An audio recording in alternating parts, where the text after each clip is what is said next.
the second lecture on electrostatics of dielectric. Let me first recapitulate what we did in the earlier class. A dielectric was defined to be one which has no free charge, only the bound charges. That is the charges which are attached to their parent atoms and nucleus. The actual field is a microscopic field which varies rapidly in space and time. Macroscopic field is the average over microscopic field. The averaging is carried over macroscopic scale. The dielectric can be described in via two things. One is the phenomenologically introduced dielectric constant.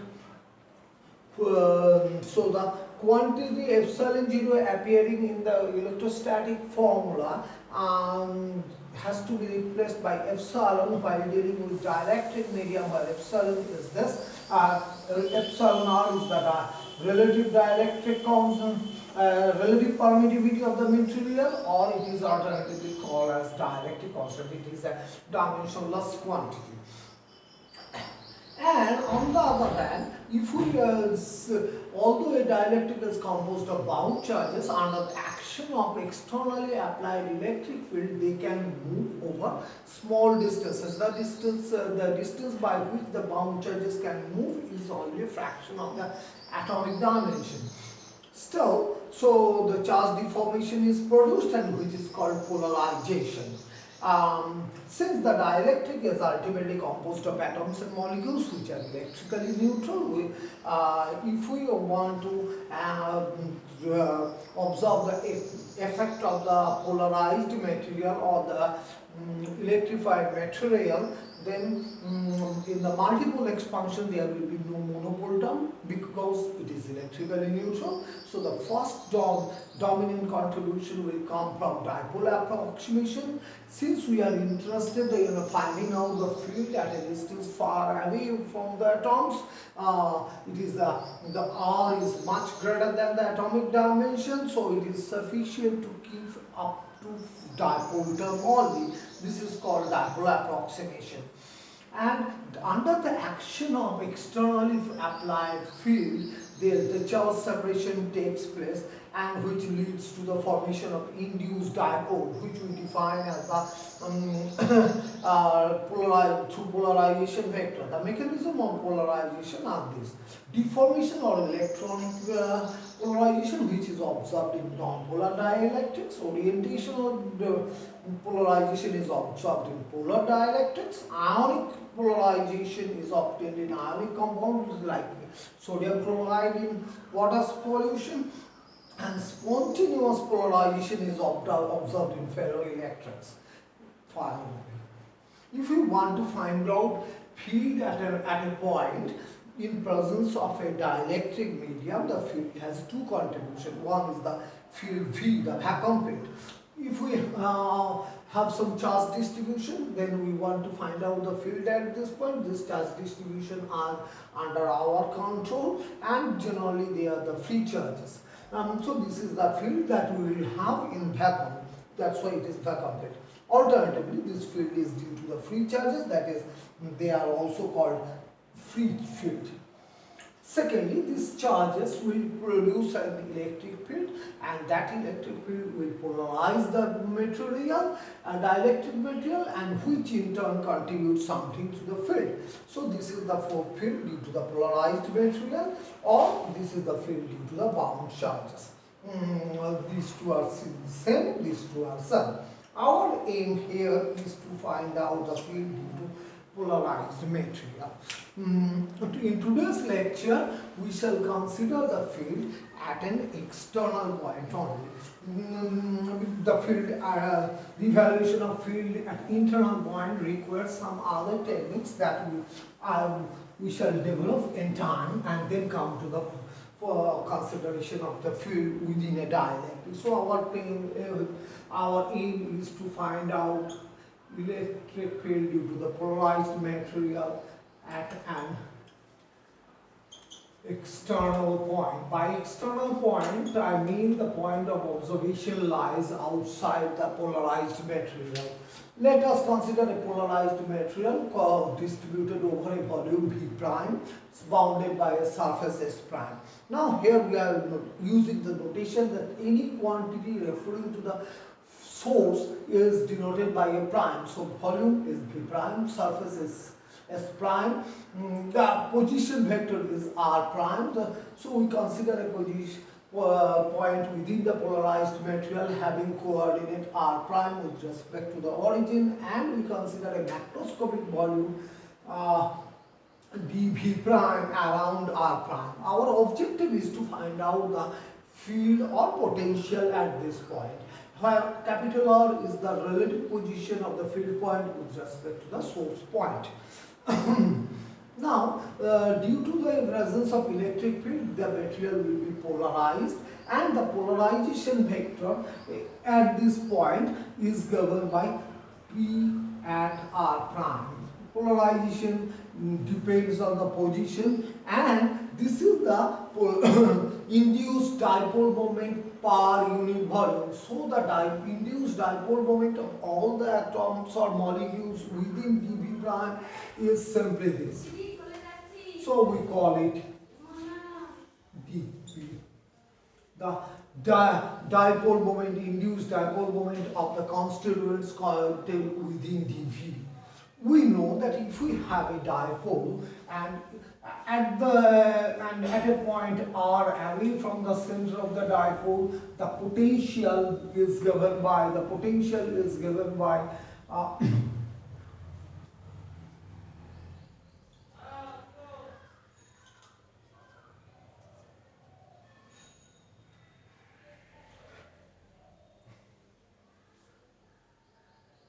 this is the potential.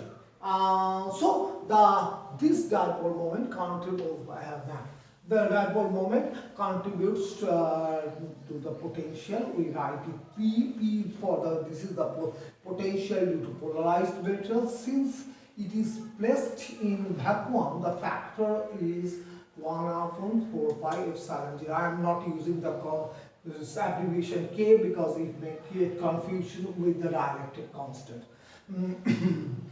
And this is dP times R dot R by R cube, or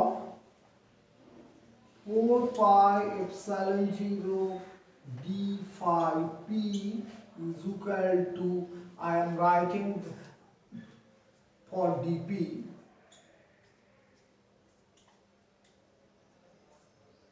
and this can be written as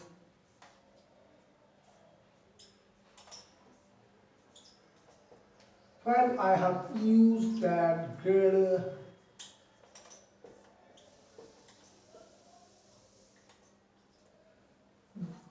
this. So what will be the total potential at this point? Oh, since this point P is lying in vacuum, so we have used epsilon 0. What will be the total potential at P due to this entire material? That will be obtained by integrating this expression with respect to V. So R 4 pi epsilon naught pi P at R is integration over Vp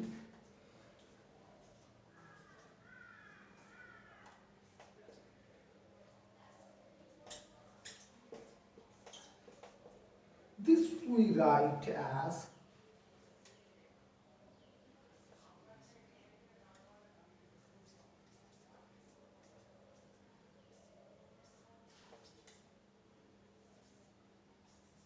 this term has two contributions. One is this, and the other, that is extra, has to be subtracted.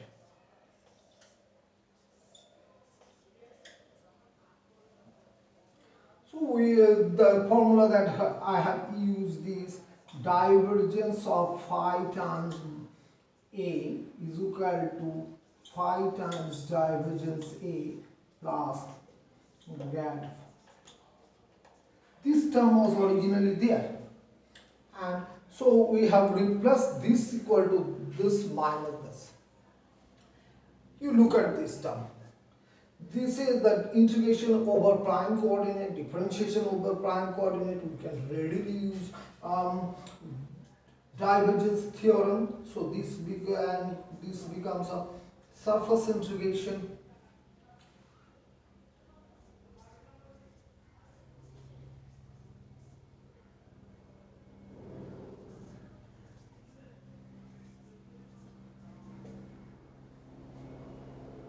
And this term remains the volume integration as usual.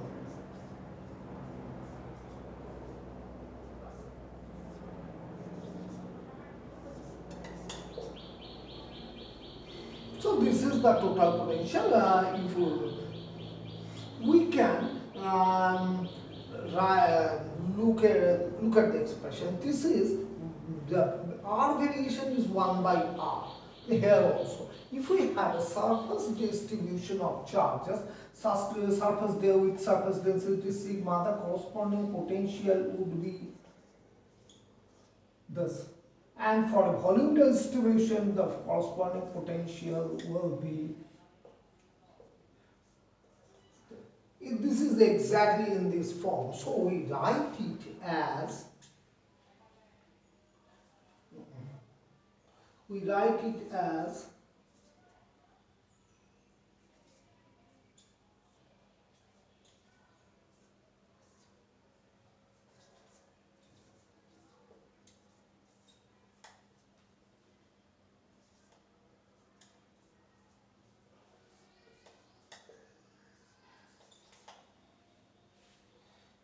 where we have introduced sigma p. Sigma p is at r prime is equal to p at r prime dot n prime cap. This part refers to the surface S prime. So at this point, if we consider this point R prime there, so the N prime is the outward drawn normal at this point. So this is the contribution only from the surface, and this part is from the volume contribution.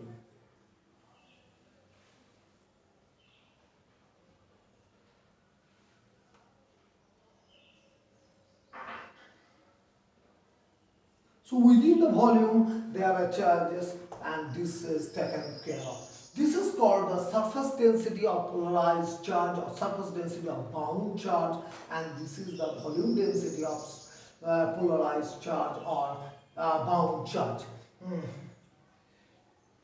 Let me first, before going to detail, let me first show you a model which could justify the appearance of these two terms. Consider a dielectric medium. An electric field is placed in this direction, so the molecules will be aligned, or the minus plus the induced dipole, alignments of the induced dipoles.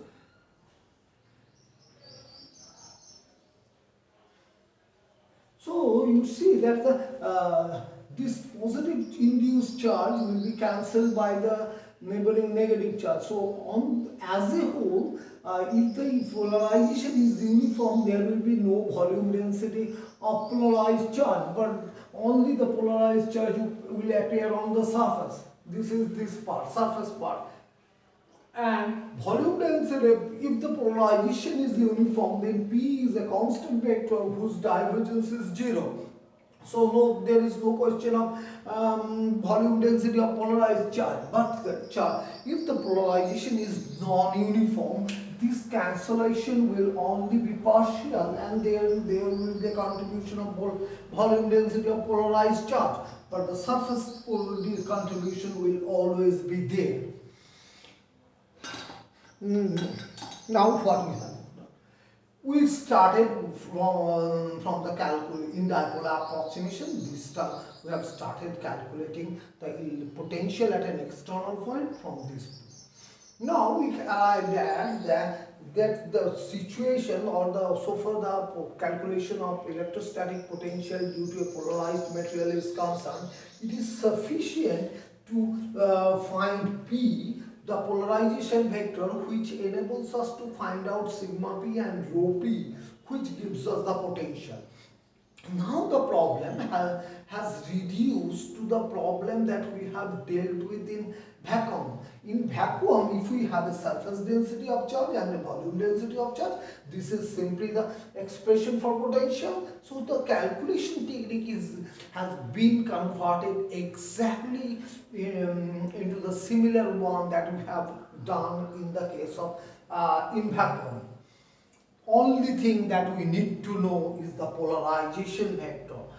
Once you know the polarization vector, you know the these two charges, and from this this can be obtained.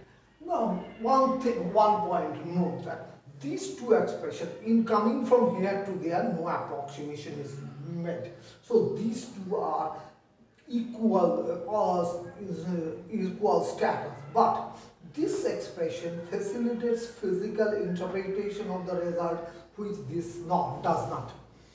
So this is just a mathematical manipulation so as to bring some physical significance to the expression. Let me say once again. Now the calculation of electrostatic potential due to a polarized material has reduced to the problem of finding sigma P and rho P. Once you know, you can apply techniques similar to that you did in vacuum case to find out the potential. So I write the potential first and then come to evaluation of the field.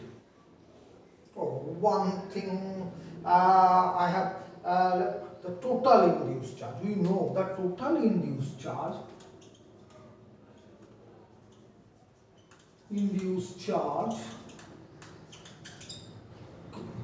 this is QP, total polarized or induced charge. So there will be contribution from volume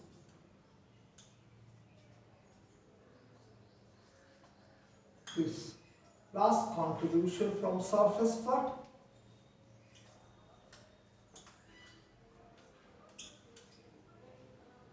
Now we use this definition.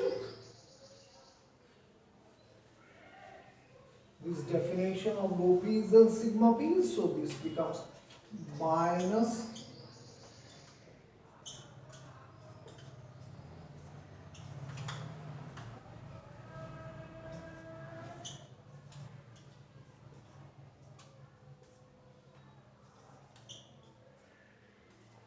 where we have write ds prime as n prime cap times ds prime.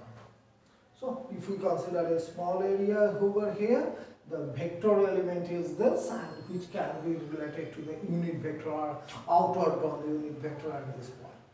You can convert this volume integral into a surface or the surface integral into a volume using Gauss's divergence theorem, and the result is 0. So the total induced charge is indeed 0. That should be.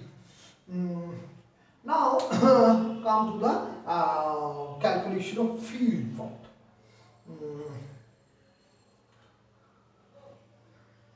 So calculation of field, we start from this expression of the potential, and we write the field due to the polarized material is simply the gradient of the corresponding potential.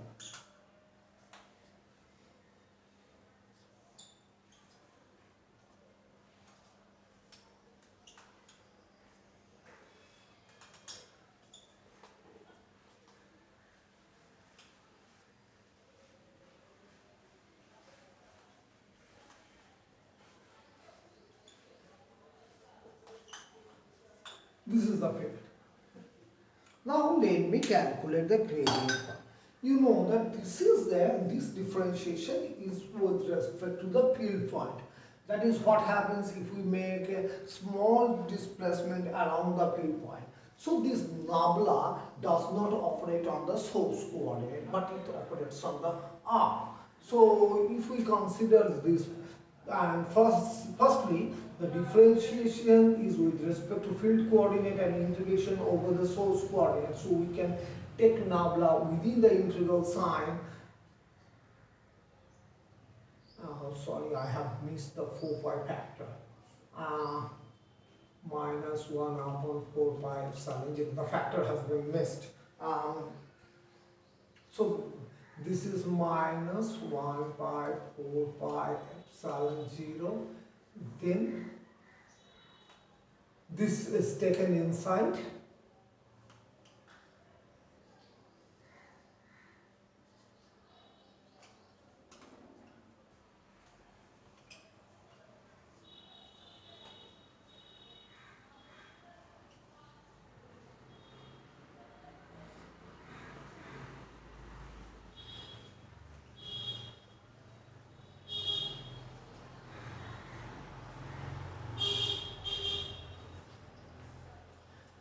Let me calculate this term first. Let me calculate this term first. That is, what happens to nabla operating on rho r prime on this will have two terms. One is 1 by r times rho nabla operating on this, which is 0, as because this is the function of source coordinate and this is the differentiation with respect to field coordinate, plus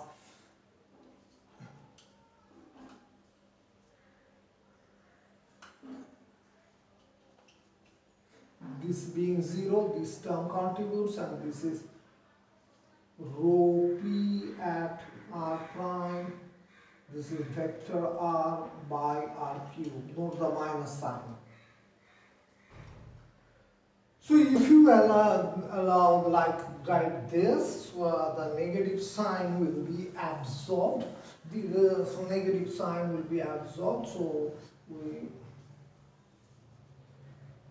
EP at point R is this minus sign makes it plus.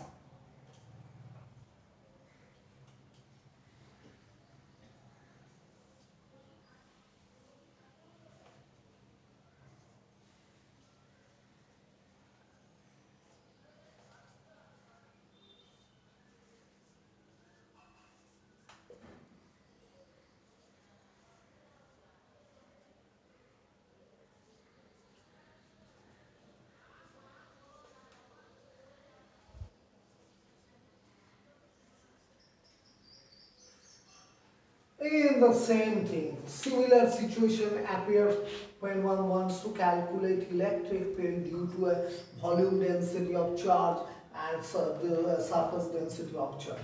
This is the expression. So the problem of calculating the electric field or potential at an external point due to polarized material has been worked out. It is sufficient to know the surface and volume densities of polarized or bound charges, which we can found from the polarization vector. So the problem is solved if one knows polarization somehow.